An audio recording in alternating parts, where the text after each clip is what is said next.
Hello guys, welcome back with another video on the chapter Economic Reforms. आज हम लोग बात करेंगे जो गवर्नमेंट ने हमारे इकोनॉमिक रिफॉर्म्स नए लेके आए थे या जो वो न्यू इकोनॉमिक पॉलिसीज उन्होंने हमारी इंट्रोड्यूस करी थी, liberalisation, privatisation and globalisation. Before the new economic policies या 1991 से पहले जो हमारी पॉलिसीज चल रही थी उनके अकॉर्डिंग हमारी पॉलिसीज थी licensing, permit and quotas. But 1991 में इनको रिप्लेस करके कर दिया गया था लिबरलाइजेशन, प्राइवेटाइजेशन एंड ग्लोबलाइजेशन. तो आज हम लोग बात करते हैं सबसे पहले हमारे पहले इकोनॉमिक रिफॉर्म्स के ऊपर, जो कि है हमारा लिबरलाइजेशन. तो सबसे पहले लिबरलाइजेशन होता क्या है, किसको कहते हैं लिबरलाइजेशन? तो लिबरलाइजेशन जैसे नाम से यहाँ पे समझ में आ रहा होगा कि चीजें किसके बारे में बात हो रही है, लिबरल. यहाँ पे सिंपल सा इतना सा वर्ड हम लोग लेते हैं, लिबरल. लिबरल का मतलब होता है जब आप किसी के साथ थोड़ा सा लीनिएंट हो जाते हैं, किसी को थोड़ी सी फ्रीडम दे देते हैं, किसी के साथ मतलब इंटरेक्शन थोड़ा सा उसके जो इंटरफेयर है वो कम कर देते हैं. मतलब दखल अंदाजी आपने कम कर दी है, उसको थोड़ा सा आपने फ्री छोड़ रखा है कि आप अपने हिसाब से काम कर सकते हो, या उसको आपने फ्रीडम दे रखी हुई है कि आप अपने हिसाब से काम करो, हमें आपसे कोई भी मतलब अब नहीं है अगर आप कोई इलीगल काम नहीं करते हो. तो सेम चीज यहाँ पे गवर्नमेंट ने लिबरलाइजेशन में करी थी. उन्होंने जितने भी मेरे प्रोड्यूसिंग सेक्टर्स, प्रोड्यूसिंग सेक्टर का मतलब क्या हो गया, जितनी भी मेरी मैन्युफैक्चरिंग इंडस्ट्रीज थी या जितनी भी मेरे मैन्युफैक्चरिंग सेक्टर्स थे, गवर्नमेंट ने उनको पूरी तरह से फ्री कर दिया था कि अब आप आराम से अपनी इंडस्ट्री रन करा सकते हो, गुड्स प्रोड्यूस कर सकते हो, आपके ऊपर किसी भी तरह का कोई रेस्ट्रिक्शंस नहीं. तो लिबरलाइजेशन की यहाँ पे डिफाइन क्या होगी, it means freedom of the producing sector. जैसे मैंने अभी बताया कि गवर्नमेंट ने यहाँ पे क्या किया कि जितने भी प्रोड्यूसिंग यूनिट्स थे या जितने भी मेरे मैन्युफैक्चरिंग यूनिट्स थे, गवर्नमेंट ने उनको क्या किया, फ्री कर दिया, उनको फ्रीडम दे दी. किस चीज से, फ्रॉम डायरेक्ट और physical control by the government. कि गवर्नमेंट का जो डायरेक्ट कंट्रोल होता था, मतलब न्यू इकोनॉमिक पॉलिसी से पहले गवर्नमेंट डायरेक्टली कंट्रोल करती थी, चीजों को डायरेक्टली कंट्रोल करती थी कि हाँ आपने ये काम क्यों नहीं किया, ये क्यों नहीं किया, टैक्सेस ज्यादा क्यों ले रहे हो, कम क्यों ले रहे हो, प्रोडक्शन ज्यादा क्यों कर रहे हो, कम क्यों कर रहे हो. तो गवर्नमेंट हर चीज में इंटरफेयर करती थी. But after the new economic policies government ने क्या किया, उसको पूरी तरह से फ्री कर दिया था, फ्रीडम दे दी थी कि अब आप अपने हिसाब से काम कर सकते हो. इन फ्रीडम्स के लिए गवर्नमेंट ने यहाँ पे उनको 4 रिफॉर्म्स यहाँ गवर्नमेंट ने हमको बनाए. सॉरी, यहाँ पे 4 रिफॉर्म्स गवर्नमेंट ने हमारे बनाए थे. Industrial sector reforms, financial reforms, fiscal reforms and external sector reforms. कौन कौन से रिफॉर्म है, industrial reforms, financial reforms, fiscal reforms and last हमारा आता है एक्सटर्नल सेक्टर रिफॉर्म्स. इन 4 रिफॉर्म्स में सबसे पहले मेरा आया industrial sector reforms. Industrial sector reforms के अंदर गवर्नमेंट ने यहाँ पे क्या किया, हमारी इंडस्ट्रीज से रिलेटेड उन्होंने डिसीजन लेना शुरू किया कि इंडस्ट्रीज को हम कैसे फ्री कर सकते हैं, क्योंकि भाई बहुत रोक टोक लगा दी, बहुत रेस्ट्रिक्शन, बहुत इंटरफेयर किया हुआ है. अब उनको थोड़ा सा फ्री छोड़ते हैं कि कैसे हम उनको फ्री कर सकते हैं. तो सबसे पहला काम गवर्नमेंट ने यहाँ पे क्या किया, abolition of industrial licence. Government ने क्या किया, अबॉलिशन का मतलब होता है रिमूवल या बॉयकॉट करना, हटा देना पूरी तरह से, मतलब है ही एक्जिस्टेंस ही नहीं, बात ही करना. तो गवर्नमेंट ने क्या किया कि जो भी पर्सन इंडस्ट्री लगाना चाह रहा था उनके ऊपर से लाइसेंसिंग हटा दी कि अब आपको इंडस्ट्री लगानी है, आपको किसी भी तरह से कोई भी लाइसेंस लेने की जरूरत नहीं है. विदाउट एनी लाइसेंस आप इंडस्ट्री लगा सकते हो. अनटिल एंड अनलेस आप कुछ इंडस्ट्रीज थी जिन पे लाइसेंस अभी भी था, जैसे टोबैको हो गई, लीकर हो गई, एक्सप्लोजिव हो गए, डिफेंस इक्विपमेंट्स हो गए, या फिर मेरे जो भी आर्मी प्रोडक्ट्स हो गए या मेरे केमिकल्स हो गए, उन पे अभी भी हमारा लाइसेंस लगता है. मतलब आज भी लाइसेंस लगता है. किन किन चीजों पे, केमिकल्स पे, एक्सप्लोजिव पे, डिफेंस पे, अल्कोहल पे, लीकर, अल्कोहल लीकर एक ही चीज हो गई, एंड टोबैको. इन 5 चीजों पे लाइसेंस अभी भी हमारा इंपोज होता है.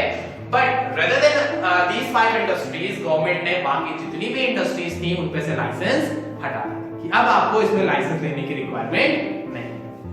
लाइसेंस हट गया, लोग थोड़ा सा फ्री हो गए, उनको थोड़ी सी फ्रीडम मिल गई कि अब वो बिना किसी रेस्ट्रिक्शंस के इंडस्ट्री लगा सकते हैं. सेकंड स्टेप गवर्नमेंट ने यहाँ पे लिया, contraction of the public sector. Contraction of the public sector में गवर्नमेंट ने यहाँ पे क्या किया कि गवर्नमेंट ने जितने भी पब्लिक सेक्टर्स थे उनको थोड़ा सा कम कर दिया. इंडिपेंडेंस के टाइम पे हमारे यहाँ 17 इंडस्ट्रीज ऐसी थी जो गवर्नमेंट एक्वायर थी, मतलब गवर्नमेंट जिनको रन कराती थी, और 12 इंडस्ट्रीज ऐसी थी जिनको प्राइवेट रन कराता था. 17 इंडस्ट्रीज गवर्नमेंट चलाती थी, 12 इंडस्ट्रीज प्राइवेट चलाती थी। बट आफ्टर द लिबरलाइजेशन या ड्यूरिंग द लिबरलाइजेशन या during the new economic policies, government ने अपनी 17 इंडस्ट्रीज को रिड्यूस कर दिया था 8 इंडस्ट्रीज। मतलब जो पहले उनके पास 17 यूनिट्स थी, अब उनके पास सिर्फ 8 यूनिट रह गई थी। क्यों? क्योंकि गवर्नमेंट ये चाहती थी कि किसी भी तरह से पब्लिक मोनोपोली क्रिएट ना हो, प्राइवेट सेक्टर के लोग ज्यादा मार्केट में आए, क्योंकि प्राइवेट सेक्टर जो है वो प्रॉफिट के लिए काम करता है। प्रॉफिट होगा तो ग्रोथ होगी, और ग्रोथ होगी तो हमारी इकोनॉमी डेवलप करेगी। तो सेकंड यहाँ पे उन्होंने इंडस्ट्री के लिए स्टेप लिया कि उन्होंने जितने भी पब्लिक सेक्टर्स थे उनको थोड़ा सा रिमूव किया और प्राइवेट सेक्टर को प्रमोट कर दिया। थर्ड यहाँ पे उन्होंने स्टेप लिया D reservation of the production areas. Government ने क्या किया, जितने भी प्रोडक्शन एरियाज रिजर्व थे, यानी कि कुछ ड्यूरिंग द 1991 हमारे पास एसएसआई के लिए हमने एरियाज रिजर्व कर दिए कि यहाँ पे सिर्फ स्मॉल स्केल इंडस्ट्रीज ही लगेगी, उनके अलावा कोई भी इंडस्ट्रीज नहीं होगी। तो जब हमने एसएसआई के लिए रिजर्वेशन कर दिया था, तो बाकी जो लोग थे वो इंडस्ट्री नहीं लगा पा रहे। वो कह रहे भाई हमारे पास जगह नहीं बचती इंडस्ट्री के लिए, हम कहाँ इंडस्ट्री लगाएं, या हम उतनी दूर तक जा नहीं सकते अपनी इंडस्ट्री लगाने, तो ये भी बहुत बड़ी प्रॉब्लम थी। तो इसके लिए गवर्नमेंट ने क्या किया कि जितने भी रिजर्व एरिया थे वो हटा दिए। मतलब आप कुछ रिजर्व ही नहीं, आपका जहां मन हो आप वहां इंडस्ट्री लगा सकते हो, अपने घर पे लगा सकते हो, घर के बाहर लगा सकते हो, सामने पार्क में लगा सकते हो। बस सिंपल चीज है, वो जमीन आपके नाम पे रजिस्टर्ड हो। तो गवर्नमेंट ने सिंपल से क्या किया, जितने भी रिजर्व एरियाज थे एसएसआई के लिए उनको डी रिजर्व कर दिया, यानी रिजर्वेशन पूरी तरह से खत्म कर दिया। अब कोई भी पर्सन जो है वो कहीं पे भी इंडस्ट्री लगा सकता था। तो एक जो आपकी बाउंड्री थी या एक जो एरियाज लिमिटेशन थी, ज्योग्राफिकल लिमिटेशन थी, वो भी गवर्नमेंट ने खत्म कर दी। नेक्स्ट मेरा आता है एक्सपेंशन ऑफ प्रोडक्शन कैपेसिटी। जाहिर सी बात है भाई, जब इंडस्ट्री में लाइसेंस नहीं लग रहा है, प्रोडक्शन इंडस्ट्री में हमारे किसी तरह के रिस्ट्रिक्शंस नहीं रह गए हैं, प्राइवेट सेक्टर ग्रो कर रहा है, रिजर्व रह नहीं गया है, जब सारी चीजें इंडस्ट्री सेटअप करने के लिए हो रही है, तो जब इंडस्ट्री सेटअप होंगी तो उससे क्या होगा, हमारी जो प्रोडक्शन है वो इंक्रीज हो जाएगी, प्रोडक्शन हमारी बढ़ जाएगी। प्रोडक्शन बढ़ेगी तो जाहिर सी बात है उसके लिए मशीन्स चाहिए होगी, क्योंकि प्रोडक्शन कैसे करेंगे, प्रोडक्शन के लिए कुछ ना कुछ तो चाहिए ना, कैपिटल मशीनरी, कुछ ना कुछ तो गुड्स चाहिए। तो गवर्नमेंट ने नेक्स्ट क्या किया, freedom of import of capital goods की। अब आप अगर बाहर से कोई भी कैपिटल गुड्स इंपोर्ट करते हैं या कोई भी मशीनरी इंपोर्ट करते हैं, तो आपको किसी भी तरह का टैक्स पे करने की जरूरत नहीं है, या आपको किसी भी तरह के एग्रीमेंट की, रजिस्ट्रेशन की, परमिशन की रिक्वायरमेंट नहीं है। आप विदाउट एनी परमिशन एग्रीमेंट आप इंपोर्ट कर सकते हैं। तो इंडस्ट्रीज के गवर्नमेंट ने क्या-क्या चीजें करी, लाइसेंसिंग हटा दी थी, डी रिजर्वेशन एरियाज कर दिए थे, पब्लिक सेक्टर को प्रमोट किया था, प्रोडक्शन कैपेसिटी इंक्रीज करा दी थी, एंड लास्ट मेरा जितने भी कैपिटल गुड्स थे उनको इंपोर्ट करने के लिए फ्रीडम दी। ये 5 पॉइंट गवर्नमेंट ने इंडस्ट्रीज के बिहाफ पे डिसीजन लेता है कि कैसे हम लोग इंडस्ट्रीज को प्रमोट कर सकते हैं। नेक्स्ट मेरा यहाँ पे आता है फाइनेंशियल सेक्टर। फाइनेंशियल सेक्टर, भाई अब इंडस्ट्री लगानी है, कैपिटल गुड्स मंगवाने हैं, रॉ मटेरियल मंगवाना है, या कुछ भी काम करना, पैसा तो चाहिए हमको, हर चीज के लिए हमें पैसा चाहिए। तो गवर्नमेंट ने यहाँ पे क्या किया, फिर हमारे फाइनेंशियल सेक्टर पर ध्यान देना शुरू किया कि भाई कैसे हम फाइनेंशियल सेक्टर एस्टैब्लिश करें। तो गवर्नमेंट ने देखा कि हमारे पास बैंकिंग या नॉन बैंकिंग इंस्टीट्यूशन तो अवेलेबल है, बट वो अपनी मनमानी कर रहे हैं, कभी लोन देते हैं कभी नहीं देते हैं, कभी टैक्सेस ज्यादा लेते हैं कभी कम लेते हैं, कभी कौन लोग मतलब बैंक ओपन ही नहीं हो रहे हैं, या कभी लोन ही नहीं बांट रहे हैं, डिपॉजिट ही नहीं ले रहे हैं, अपनी मनमानी कर रहे हैं। तो गवर्नमेंट ने यहाँ पे क्या किया कि जितने भी मेरे बैंकिंग या नॉन बैंकिंग इंस्टीट्यूशंस थे उनका पूरा जो कंट्रोल था वो दे दिया आरबीआई को। यानी कि अब जो एक आरबीआई थी वो हमारी एपेक्स बैंक बन चुकी थी, मतलब सबसे टॉप मोस्ट बैंक थी, और बाकी जितने भी बैंक्स हैं उनको कंट्रोल करना, उनको मैनेज करना, उनको रेगुलेट करना, उनको रन कराना, ये सारा काम हमारी आरबीआई का। मतलब RBI is work as the facilitator, controller, manager and regulator of the banking systems. ठीक है ना, तो जिससे हमारे क्या हुआ, हमारे सारे रेट्स डिसाइड हो गए, रेट्स डिसाइड हो गए तो अब चीजें जो थी वो आसानी से वर्क ऑन करने लगी थी। तो पहले यहाँ पे क्या हुआ कि जितने मेरे बैंकिंग या नॉन बैंकिंग इंस्टीट्यूशंस थे वो सारे किसके कंट्रोल में चले गए, आरबीआई के कंट्रोल में चले गए। Next, stock exchange market and foreign exchange.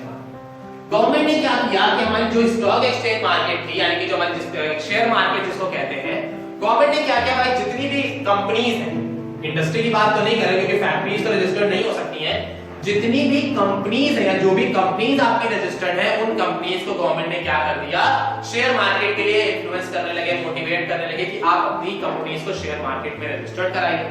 Share market में रजिस्टर्ड होंगे तो और कैपिटल आएगी तो भाई प्रोडक्शन इंक्रीज होगा, प्रोडक्शन इंक्रीज होगा तो अपने आप ग्रोथ हो जाएगी। तो फाइनेंस जनरेट करने का उन्होंने एक और तरीका बताया, और वो क्या था मेरा, शेयर मार्केट की कंपनी को रजिस्टर कर दीजिए, अपनी कैपिटल को छोटे छोटे पार्ट्स में डिवाइड कर दीजिए एंड देन लोगों से पैसा कलेक्ट करके अपने बिजनेस को ग्रो कीजिए। सेकंड यहां पे क्या हो गया, शेयर मार्केट। थर्ड मेरा आता है फॉरेन एक्सचेंज मार्केट। अगर आपको डोमेस्टिक मार्केट से पैसा नहीं मिल रहा है तो आप चाहें तो फॉरेन मार्केट से भी पैसा बोरो कर सकते हैं, फॉरेन कंट्रीज से ले सकते हैं, फॉरेन कंपनीज से ले सकते हैं, या वर्ल्ड बैंक से भी पैसा बोरो कर सकते हैं अगर आपको फॉरेन करेंसी की रिक्वायरमेंट। तो गवर्नमेंट ने यहाँ पे 3 काम क्या किए, पहला तो बैंकिंग और नॉन बैंकिंग को आरबीआई में रजिस्टर कर दिया, स्टॉक मार्केट रजिस्टर करा दी, और लास्ट मेरा फॉरेन एक्सचेंज मार्केट उन्होंने रजिस्टर करा दिया, ताकि लोगों को फाइनेंस से रिलेटेड इशू ना हो, चाहे वो डोमेस्टिक मार्केट में हो, फॉरेन मार्केट में हो, या फिर दोनों ही मार्केट में ट्रेडिंग कर रहे हो, तो किसी भी तरह से हमारे फाइनेंशियल प्रॉब्लम किसी भी तरह से फेस ना हो। अब थर्ड मेरा यहाँ पे रिफॉर्म्स आता है फिस्कल रिफॉर्म्स के अंदर गवर्नमेंट ने क्या किया कि पूरे साल में, फिस्कल रिफॉर्म्स का मतलब क्या हो गया, during a financial year government जितना भी रेवेन्यू जनरेट कर रही थी और उस रेवेन्यू पे जो खर्चे कर रही थी उसको कैसे मैनेज करें। तो it relates to the revenue and expenditure of the government, कि पूरे फाइनेंशियल ईयर में हम कितना रेवेन्यू जनरेट कर रहे हैं या हम कितना एक्सपेंडिचर कर रहे हैं। तो खर्चे तो हमारे गवर्नमेंट के फिक्स ही थे, ये तो हमें खर्चे करने ही करने हैं। तो गवर्नमेंट ने सोचा खर्चे तो कम कर नहीं सकते, क्योंकि भाई वो तो हम इकोनॉमी के लिए कर रहे हैं, लोगों के लिए कर रहे हैं, तो खर्चे कम नहीं किए जा सकते, बट इनकम तो बढ़ा सकते हैं। तो गवर्नमेंट ने इनकम इंक्रीज करने के लिए यहाँ पे 2 तरीके निकाले। पहला था मेरा डायरेक्ट टैक्स और दूसरा था मेरा इनडायरेक्ट टैक्स। डायरेक्ट टैक्सेस हमारे वो होते हैं जिनका बर्डन हम दूसरों पे शिफ्ट नहीं कर सकते हैं, या जिनका बर्डन हम मतलब जिन पे इम्पोज हुए उन्हीं को पे करते हैं। जैसे इनकम टैक्स मैंने बताया, इनकम टैक्स हमारा हो गया, इनकम टैक्स जिस पर्सन ने इनकम अर्न करी है या जो पर्सन इनकम अर्न कर रहा है वही टैक्स पे करेगा। भाई जो कमाई नहीं रहा वो कैसे टैक्स दे सकता है, क्योंकि उसकी इनकम ही नहीं, तो टैक्स भी नहीं देगा। House tax, wealth tax, water tax, sewer tax, income tax, ये टैक्सेस हमारे डायरेक्ट टैक्सेस में आते हैं, क्योंकि इनका बर्डन हम दूसरों पे शिफ्ट नहीं कर सकते। सेकंड मेरे आते हैं इनडायरेक्ट टैक्स। इनडायरेक्ट टैक्सेस वो टैक्सेस होते हैं जिनका बर्डन हम दूसरों पे शिफ्ट कर सकते हैं, जैसे जीएसटी हो गया, सर्विस टैक्स हो गया, वैल्यू एडेड टैक्स हो गया, कस्टम ड्यूटी हो गई, एक्साइज ड्यूटी हो गई, सेंट्रल सेल्स टैक्स हो गई, सेंट्रल एक्साइज ड्यूटीज हो गई। तो ये जितनी भी ड्यूटीज वगैरह ये टैक्सेस होते हैं, ये मेरे आते हैं इनडायरेक्ट टैक्सेस में, जिनका बर्डन हम दूसरों पे शिफ्ट कर सकते हैं। मतलब भले ही हम पे चार्ज हुए हो, बट हम चाहें तो किसी और से ले सकते हैं। तो अब तो ये टैक्सेस नहीं रह गए, अब मेरा सारे टैक्सेस के बदले में जीएसटी चार्ज होता है। तो now GST is an indirect tax. तो डायरेक्ट टैक्सेस मेरे कौन कौन से हो गए, income tax, wealth tax, house tax, water tax and sewer tax. Indirect taxes में मेरा हो गया जीएसटी। बात समझ में आ गई? ठीक। नेक्स्ट मेरा आता है external sector. External sector reform से मतलब है ये सारे पॉइंट्स होते हैं, ये तो हमारे डोमेस्टिक लेवल में थे कि हम डोमेस्टिक लेवल में कैसे चीजों को अच्छा करें। गवर्नमेंट ने कहा इन केस अगर कोई पर्सन ऐसा है जो एक्सटर्नल में डील करना चाहता है, यानी कि फॉरेन कंट्रीज के साथ डील करना चाहता है, इंपोर्ट एंड एक्सपोर्ट करना चाहता है, तो उसके साथ कैसे डील करें। तो उसके लिए गवर्नमेंट ने 2 तरह के रिफॉर्म्स बनाए, फॉरेन एक्सचेंज रिफॉर्म्स और foreign trade policy. Foreign exchange reform के अंदर गवर्नमेंट ने क्या किया, जितने भी एक्सचेंजमेंट हो रहा फॉरेन करेंसी यानी कि इंपोर्ट एंड एक्सपोर्ट के थ्रू जो भी हमारे एक्सचेंजमेंट हो रहा है या जो भी हमारी चीजें लेन देन हो रहा है, उसको कैसे इंप्रूव कर सकते हैं। तो सिंपल उन्होंने क्या बनाया, एक ट्रेड पॉलिसी बना दी कि अगर आपको किसी भी कंट्री के साथ ट्रेडिंग करनी है तो आपको उनकी रूल्स, उनकी गाइडलाइंस, उनके एलिजिबिलिटी क्राइटेरिया को फुलफिल करना पड़ेगा। और एक्सपोर्ट करने से पहले आपको अपने डोमेस्टिक मार्केट को कंप्लीट करना होगा, यानी पहले आप डोमेस्टिक मार्केट सेटिस्फाई करेंगे, जब वहां पे लोग सेटिस्फाइड हो जाएंगे देन फिर आप फॉरेन मार्केट की तरफ मूव करेंगे। तो गवर्नमेंट ने एक ट्रेड पॉलिसी बना दी थी ट्रेडिंग के लिए, और सेकंड गवर्नमेंट ने यहाँ पे फॉरेन एक्सचेंज रिफॉर्म सेट कर दिया था, यानी कि जो भी आप एक्सचेंज वगैरह कर रहे हैं, जो भी इंपोर्ट एंड एक्सपोर्ट कर रहे हैं, और उससे जो भी करेंसी आपके पास आ रही है उनका इस्तेमाल सिर्फ और सिर्फ गवर्नमेंट मतलब इकोनॉमी के वेलफेयर के लिए ही किया जाएगा, कोई भी पर्सनल मोटिव के लिए या पर्सनल प्रॉफिट के लिए आप इसका इस्तेमाल नहीं करेंगे। तो ये थे हमारे कुछ पॉइंट्स लिबरलाइजेशन के, जिसमें गवर्नमेंट ने हमारी इंडस्ट्रीज को प्रमोट किया, इंडस्ट्रीज कैसे एस्टैब्लिश हो सकती हैं, ज्यादा से ज्यादा ग्रो कर सकती हैं, प्रमोट कर सकते हैं, इन सारी चीजों के ऊपर गवर्नमेंट ने यहाँ पे ध्यान दिया। तो आई होप आपको सारी चीजें क्लियर हो गई होंगी। अगर कोई डाउट, कोई सजेशन, कोई कमेंट सेक्शन में पूछ सकते हैं। Thank you.